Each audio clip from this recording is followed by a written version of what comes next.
we're given that two integers are coprime, and we want to prove this congruence equation, and we're going to use this theorem and that theorem.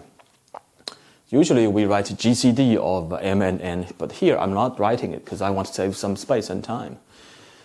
So I'm just going to prove the second theorem without proving the first one, because the first one is very well known. It's an Euler theorem. So second theorem, remember the definition of congruence, meaning that if two integers, their difference, if the difference of a and b is divisible by the modulo, then they are called congruent with regard to modulo m. So since we want to prove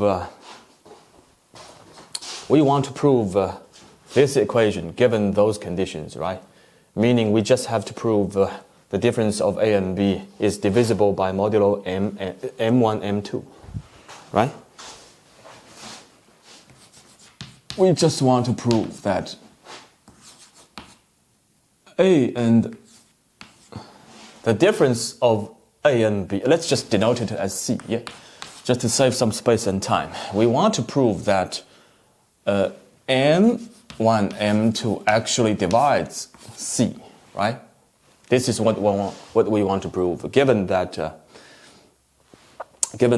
and b are congruent modulo m1, and a and b are congruent modulo 2, and m1 and m2 are coprime. So we just have to show that. So first of all, we're going to use Basel theorem, right? So right, because m1 and m2 are coprime, therefore there exists two integers x1 and x2. Therefore x1 times m1 plus x2 times m2 is equal to exactly 1, which is the GCD of m1, m2, right? And if we multiply everything by c, right, c on this side, c on that side, we have x1, m1, c plus x2, m2, c, right? Notice c means a minus b. So since we're given that so a and b are congruent to modulo m1, so that means m1 actually divides c, right? c is a minus b. m1 divides c, meaning c can be written as a multiple of m1, right? So c can be written as a multiple of m1, so meaning can be written as m1 times k1. m1 times k1. k1 is some integer, right? For the same reason, x1 m1 times c, like I said, we're given that a and b are congruent modulo m2, therefore meaning that a minus b, that is c is divisible by m2, meaning c can be written as a multiple of m2.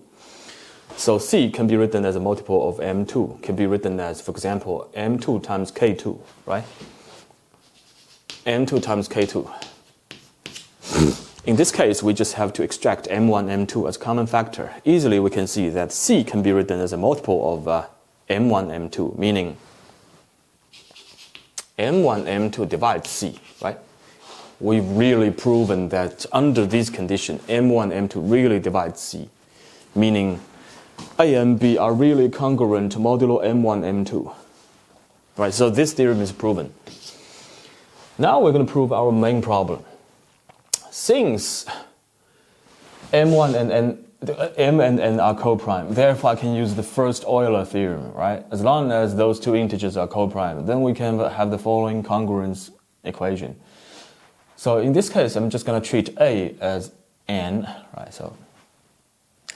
So in that case, we'll start from this, so base of m. So m to the power of phi of n is actually congruent to just 1, modulo n, right? So n. For the same reason, n to the power of phi of m is congruent to 1, modulo m. Next, I'm going to claim that m to the power of phi of n is congruent to just 0 modulo m. The reason is because let's just double check their difference, right? So the difference is just m to the power of phi of n. Is it a multiple of m? Obviously, yes. So this equation is obviously true. For the same reason, n to the power of phi of m is congruent to 0 modulo n. And now let's add up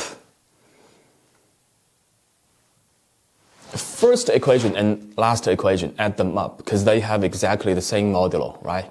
We can just do, just like doing normal algebra, just add them up, right? So m to the power of phi of n plus n to the power of phi of m is congruent to 1 plus 0, that's 1, modulo n. And let's add up the second and third equation for the same reason, right? So n plus, I'll just switch the order of this number and that number, right? So same thing, m to the power of phi of n plus n to the power of phi of m is congruent to 1, modulo m. And now according to our second theorem, right, as long as two modulos are coprime, then we can just add up, then we can just show the following congruence relation, right? Then we can just show that the same congruence relation, m to the power of phi of n plus n to the power of phi of m is really congruent to 1 modulo m times n.